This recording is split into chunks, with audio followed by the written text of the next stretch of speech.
next best step that gets me to that point? What is the point here? And what is the next best step to get me to that point? Now, I have a child. I don't talk about him a ton. I don't talk about my family a ton online, but I do have a son. He's 13. Just crazy to me that I have a teenager. But when you're parenting, it's actually really helpful sometimes to remember that nexting is important because kids kids can test you and test your resolve. But sometimes you just have to remember, what is the goal here? I mean, I want to be right. Absolutely, I want to be right. Hands down, I want to be right.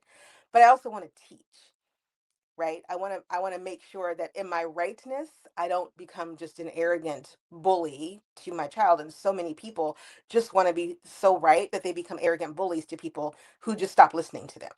So in practicing my own, you know, practicing what I preach, sometimes I have to stop the chaos and say, what is the next best step to get to the teaching moment that I want to get to? So how do I bring down this moment? How do I ratchet down this moment so that I can get to the teaching part, right? Because in the moment of dealing with people, we get really angry or frustrated or sad. Emotions can run so high, so very high.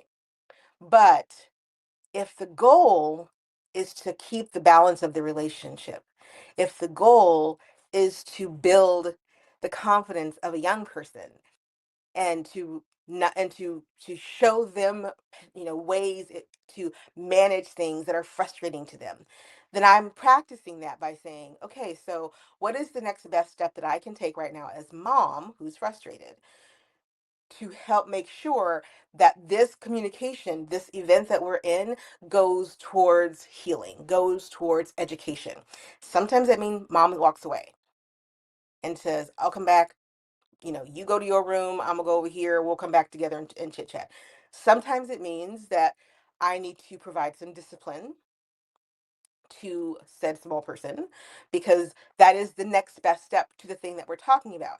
But when you are clear on your goal, which is for me, restoring the child and making sure that I'm not dismantling this person who's looking to me to understand how to manage those big emotions, who's looking to me to understand how to figure out how to deal with some of the frustrations of just being a brand new teenager with hormones and whatnot, and at the same time putting some boundaries around him.